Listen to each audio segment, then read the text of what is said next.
నమస్తే, welcome to I dream. మనతో పాటు ఉన్నారు ప్రముఖ herbalist and traditional healer Anjaneya Raju garu. ఈరోజు వారితో మాట్లాడి చాలామంది అజీర్తి అనగానే సోంపుని వాడుతూ ఉంటారు. అయితే సోంపు చాలా రకాలుగా ఉపయోగపడుతుంది. ఆ ఉపయోగాలు ఏంటి, దాన్ని ఎలా వాడుకుంటే ఫలితాలు ఉంటాయి, దీని గురించి ఆయన అడిగి తెలుసుకుందాం. నమస్తే సార్. నమస్కారం అమ్మా. సార్, సోంపు అనగానే చాలామందికి తెలిసింది అజీర్తికి సోంపు వాడతారు అనేసి. కానీ ఇదే కాదు, ఇంకా చాలా రకాల ఉపయోగాలు ఉన్నాయనేసి అంటూ ఉంటారు కదా. ఏంటి ఆ ఉపయోగాలు ఏంటి సార్? అంటే సోంపు అనేటికి పిల్లలకి చాలా ఇష్టం అమ్మా.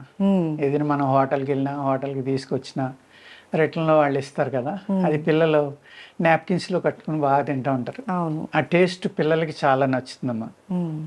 ఫస్ట్ ఏంటంటే ఇది కామన్, అందరికీ తెలుసున్న వస్తువు. కానీ ఏంటంటే అదేదో హోటల్ ఇస్తున్నాళ్ళే తింటున్నాం అనుకుంటారు తప్ప చాలా ఆయుర్వేదంలో దానికి చాలా ఉపయోగాలు ఉన్నాయమ్మా.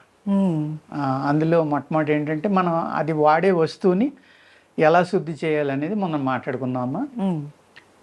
సోపు అనేక రకాలుగా ఉపయోగపడుతుందమ్మా. ఒక అమృతం లాంటిది, చాలా మంచిది. కానీ శుద్ధి చేసుకోకపోతే ఎంతో కొంత సైడ్ ఎఫెక్ట్ ఉంటుందమ్మా అందులో కూడా. అందుకు సోపుని ఏం చేయాలంటే వేపించుకోవాలమ్మా. వేపించుకుంటే దాంట్లో ఉన్న సైడ్ ఎఫెక్ట్లు ఏ అయితే ఉన్నాయో టాక్సిన్స్ అన్నీ బయటికి వెళ్ళిపోతాయి. సెకండ్ థింగ్ ఏంటంటే, లేదు అంటే ఒక సున్నము నీళ్ళలో నానబెట్టుకోమంటారు. ఒక 3 గంటలు నానబెట్టి తీసమ్మా ఎండబెట్టేసుకుంటే శుద్ధి అయిపోతుంది. అదేవిధంగా సోపు పైన ఏదైతే తొక్క లాంటిది ఉంటుందో అది కొంచెం అరగటానికి లేట్ అవుతుందమ్మా. మంచి ఫైబర్, అది మెత్తగా కొట్టుకోగలిగితే, కానీ నలగదు అది గమ్ముని.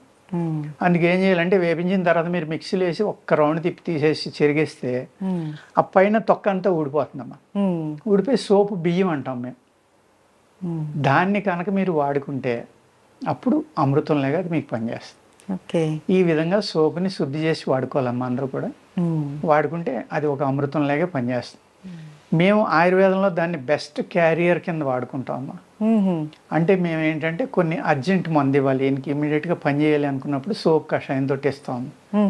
ఎందుకంటే అది మినిట్స్లో మొత్తం బాడీ అంతా స్ప్రెడ్ అయిపోతుంది ఆ మెడిసిన్. సోప్ కషాయం వల్ల ఇవ్వటం. అటువంటి కొన్ని క్యారియర్స్ ఉంటాయమ్మా. నాభి అంటాం మేము, వసనాభి అంటాం, నాభి అంటాం, విషాలు అయ్యి. అవి కూడా అంతే, మీకు గొంతుకు దిగే లోపలే బాడీ అంతా పాకిపోతుంది. ముషిని గింజని ఇలాంటివి అనమాట. అవి కఠోరమైన విషాలు. అవి చాలా జాగ్రత్తగా శుద్ధి చేసి డాక్టర్ల పర్యవేక్షణలో మట్టుకే వాడుకోవాలమ్మా. ఇది సేఫెస్ట్ క్యారియర్. అంటే మీకు ఎటువంటి సైడ్ ఎఫెక్ట్ లేకుండా అన్ని ఏజ్ గ్రూప్ల వాళ్ళు, అన్ని ప్రాబ్లమ్స్ వాళ్ళు తినగలిగే క్యారియర్ సోంపం. దాన్ని సోప్ అంటాం, సోంపు అంటాం. ఇది అన్ని రకాలుగా ఉపయోగపడుతుందమ్మా ఇది. అదేవిధంగా ఇప్పుడు సమ్మర్ వెళ్ళిపోయింది అనుకోండి, మనకి యాక్చువల్గా ఆయుర్వేద శాస్త్రంలో రాసింది ఏంటంటే, సమ్మర్ వచ్చే ముందర అంటే ఏప్రిల్ నెలాఖరులో సోంపుని తీసుకుని, నేను అన్నట్టుగా శుద్ధి చేసుకున్నామా, ఆ సోపు బియ్యంగా ఏ అయితే వస్తాయో ఆ బియ్యాన్ని తీసుకుని వాటిని సన్నటి చూర్ణం చేసుకున్నామా. ఆ చూర్ణానికి సరిపడి పటిక బెల్లం పొడిని కలుపుకోమంటారు. కడి మిశ్రీ అంటారు కదా. పటిక బెల్లం అంటే గడ్డలుగా ఉంటుంది, తెల్లగా. అది పౌడర్ చేసుకుని 2 సమానంగా కలుపుకుని ఒక డబ్బాలో పోసుకోండి. ఉదయం లేవగానే మొహం కడగగానే అందరూ కూడా, ఇంట్లో అందరూ కూడా ఒక 3 వేళకు వచ్చినంత నోట్లో వేసుకుని చప్పలించండి. అది మే నెల అంతా తినమని, అంటే వేసవికాలంలో 1 నెల తినమని రాశారమ్మా ఆయుర్వేద శాస్త్రంలో. ఆ 1 నెల మీరు తినటం వల్ల సంవత్సరం పొడికి మీకు ఏ జబ్బు రాదంటమ్మా. ఒక మే నెలలో అలా తీసుకుంటాం వల్ల. అంటే ఎంత అద్భుతమైన మెడిసిన్గా దాన్ని ఆయుర్వేద గ్రంథాల్లో రాశారో చూడండి. అదేవిధంగా మనం ఈ పిచ్చి కుక్క, పిచ్చి నక్కలు ఈ కరవడం వల్ల ఏమవుతుందంటే, పొట్ట నిండా ఇంజక్షన్ చేయించుకోవటం, బొడ్డు చుట్టూరు చాలా భయపడటం. ఎంతోమంది ప్యానిక్ అయిపోతారు. కుక్క కరిసిందన్నాడు, పిచ్చి కుక్క ఏమో అని భయపడిపోయి గబగబా హాస్పిటల్కి వెళ్ళి ఇంజక్షన్ చేయించుకుంటారమ్మా. అలాంటి వాటికి కూడా ఇది విరుగుడుగా పనిచేస్తున్నాము. నేను ఏదైతే చూర్ణం చెప్పానో మీకు ఇప్పుడు, అదే చూర్ణాన్ని తేనె కలుపుకున్నమ్మా సమానంగా బాగా నూరుకోవాలి. దేంట్లో వేసి నూరుకుని అది రోజు 1 స్పూన్, ఉదయం సాయంత్రం 1 స్పూన్ తింటే 2 పూట్ల 2 స్పూన్లు ఎంటీ స్టమక్ తోటి తినాలమ్మా. ఏదైతే ఈ విష ప్రభావం ఉందో దాన్ని తగ్గిస్తుంది. అంటే విష ప్రభావం తగ్గింది కాబట్టి ఇది ఒకటి తినేసి మీరు ఇంజక్షన్ చేయించుకోవద్దు, లేకపోతే మందులు వాడుకోవద్దు అని చెప్పట్లేదమ్మా. ఏమీ లేనప్పుడు వాటి మీద ఆధారపడ్డారు. అవును. ఇవాళ మనం ఎలా చెప్పామనుకోండి, జనాలు ఏమంటారంటే, ఆడికి కరితే బాగుంది పిచ్చుకోక అప్పుడు తెలుస్తుంది అంటారు. అవును. అంటే ఈ విధంగా ఆలోచిస్తారు జనం. అవును అవును సార్. అందుకే ఏంటంటేనమ్మా ఒకప్పుడు ఈ అల్లోపతి మందులు లేనప్పుడు ఇయే మందులమ్మ. ఉమ్మెత్త వాడేవారు దాని మీద, ఈ సోంపుని వాడేవారు. ఇలా అనేక రకాల మూలికలు ఉన్నాయమ్మా. పిచ్చి కుక్క కరిసిన, పిచ్చి నక్క కరిసిన, కోతి కరిసిన, ఎన్నాళ్ళకి కంటే విషయం మనిషి కాటు.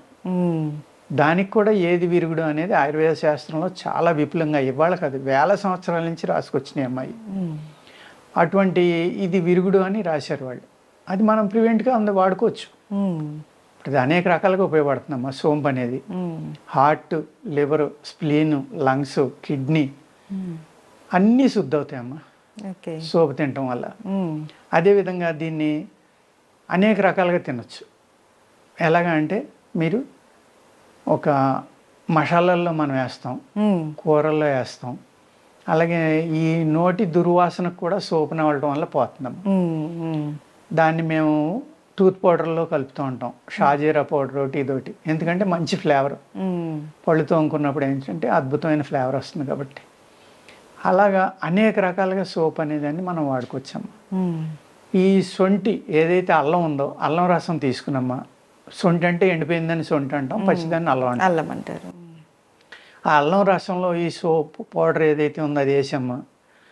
కొద్దిగా సాల్ట్ వేసుకుని బాగా నూరి దాన్ని ఒక గిన్నెలో వేసి వేడి చేస్తే పేస్ట్ గట్టిపడేదాకా వేడి చేసుకున్నమ్మా. దాన్ని మాత్రలు కట్టుకుని తింటే అజీర్ణం మీద అద్భుతంగా పనిచేస్తుంది. పిల్లలు కానీ పెద్దలు కానీ ఎవరైనా సరే, ఎవళ్ళ అజీర్ణం మీద అయినా సరే చాలా బ్రహ్మాండంగా ఇది పనిచేస్తుంది. ఏం చేయాలండి? అల్లం రసం తీసుకోవాలి. ఆ రసంలో మీరు సోప్ చూర్ణాన్ని కలుపుకోవాలి. కలుపుకుని అందులో కావాల్సినంత ఉప్పు వేసుకోవాలి. లేదు నిమ్మకాయ కూడా పిండుకోవచ్చు ఎక్స్ట్రా కావాలంటే, పులుపు కూడా కావాలి మాకు అనుకుంటే. ఇవన్నీ కలిపి ఒక లిక్విడ్ కింద తయారు చేసామా. ఆ లిక్విడ్ని మళ్ళీ సన్నటి సెగ మీద పొయ్యి మీద వండుకుంటే ఒక పేస్ట్ లాగా అవుతుంది. ఆ పేస్ట్ని మీరు మాత్ర కట్టుకుని జాగ్రత్తగా ఆరబెట్టుకుని నీడన ఎండలో పెట్టకూడదమ్మా. నీడన ఆరబెట్టుకుని పూర్తిగా ఆరిపోయాక మీరు సీసాలో పోసి ఉంచుకుంటే పిల్లలు ఆ ఫ్లేవర్ చాలా ఇష్టంగా తింటారు. పెద్దవాళ్ళు కానీ పిల్లలు కానీ అజీత్ చేసిందన్న వెంటనే ఒక 2 మాత్రలో 3, 4 తిన్నారనుకోండి బ్రహ్మాండంగా ఆకలి అవుతుంది, గ్యాస్ అనేది పోతుంది. అదేవిధంగా కడుపులో ఏదైతే మీకు మనం ఈ కాన్స్టిపేషన్ ఉంటుంది కదమ్మా, మలబద్ధకం అంటాం మనం ఆయుర్వేదంలో. ఆ విధంగా ఉన్న వాళ్ళకి ఏమవుతుందంటే అది మలం పేరుకుపోవడం వల్ల పొట్టలో దాన్ని చెడు పదార్థాలు అంటామమ్మా మేము. ఆ చెడు పదార్థం ఏదైతే పేగులను పట్టుకుని ఉండిపోయిందో ఆ చెడు పదార్థాన్ని అంతా ముక్కల కింద విడదీసి మీకు మంచి మోషన్ అయ్యేలాగా, అంటే మోషన్ మందు వేసుకున్నప్పుడు ఇది కూడా తింటే ఆ ఏదైతే పేరుకుపోయిందో దాన్ని అంతా విడదీసి బయటికి పంపించేసమ్మా ఈ చెడు వాసన అనేది కూడా తీసేస్తుందమ్మా.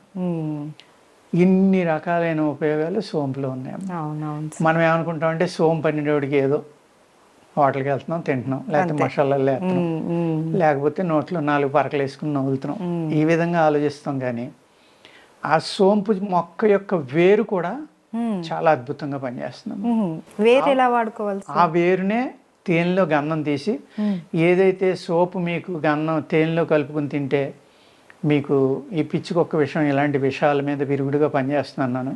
అదేవిధంగా సోంపు మొక్క యొక్క వేరుని మీరు గంధం తీసుకుని తేనెలో గంధం అవ్వట్లేదంటే కొంచెం నీళ్ళు వేసుకుని తీసుకోవచ్చమ్మా. తేనెలో నీళ్లు కలిపితే కొంచెం పలచబడుతుంది కదా, అప్పుడు గంధం తీసుకుని ఆ గంధాన్ని కనుక నాకితే ఉదయం సాయంత్రం ఈ ఏదైతే విషక్రిములు కానీ విషపురుగులు కానీ ఇలాంటి కుక్కలు కానీ ఇలాంటి కలిసిన విష ప్రభావం ఏదైతే ఉందో చాలా వరకు సబ్సైడ్ అయిపోతుందమ్మా. ఆ విధంగా వాడుకోవచ్చు. అదేవిధంగా సోంపు చెట్టు పెరుగుతూ ఉండగా వచ్చిన ఈ లేత గుత్తులు ఉంటాయి కదమ్మా, ఆ ఫ్లవరింగ్ వచ్చినప్పుడు అవి కానీ దాని లీఫ్ కానీ మీరు పప్పు వండుకోవచ్చు. సోపు తినడం వల్ల ఏ ఏ ఉపయోగాలు ఉన్నాయో ఇవన్నీ కూడా దాంట్లో ఉపయోగపడతాయమ్మా. అదేవిధంగా దీని నుంచి ఆయిల్ కూడా తీస్తారమ్మా. ఈ ఆయిల్లో కూడా ఈ సోంపులో ఉన్న గుణాలన్నీ కూడా ఉంటాయి. అందుకు చిన్న డోసు హ్యాపీగా ఉంటుంది అనుకుంటే మీరు ఒక చెంచా పంచదారలో ఒక డ్రాప్ వేసుకుని తిన్నారనుకోండి, మీరు ఒక స్పూన్ తిన్నంత ఫలితం వచ్చేస్తుంది. ఆ విధంగా ఆయిల్గా కూడా దీన్ని ఉపయోగించుకోవచ్చాం. అలాగా అనేక రకాల మెడిసిన్స్లో కలుపుతారు. ఇది ఫ్లేవర్ కోసం కలుపుతాం. మంచి యాంటీ ఆక్సిడెంట్ అమ్మా ఇది. ఆ విధంగా కూడా ఉపయోగపడుతుంది. అందుకనే సోంపు గురించి ఆయుర్వేద శాస్త్రంలో చాలా విపులంగా అనేక రకాల ఉపయోగాలు ఫార్ములాలు ఉన్నాయమ్మా. అందులో ఒకటి రెండు మట్టుకే మన ప్రేక్షకులకు చెప్పడం ఒకటి రెండు కాదు సార్, చాలా చెప్పారు, అన్నీ కూడా ఉపయోగకరమైనవి. అవునమ్మా. జనరల్గా వచ్చేటటువంటి చాలా ప్రాబ్లమ్స్కి మనకు ఒక చక్కటి ఏమంటారు ఉపయోగకరమైనటువంటి ఒక దివ్య ఔషధం అనుకోవాలి ఇది. సో చాలా క్లియర్గా చెప్పారు, ఎలా వాడుకోవాలి, దాన్ని ఎలా ప్రిపేర్ చేసుకోవాలి, దేనికి వాడుకోవాలి అన్నది కూడా చాలా వివరంగా తెలియజేశారు sir. Thank you so much. నమస్కారం అమ్మా. Hmm.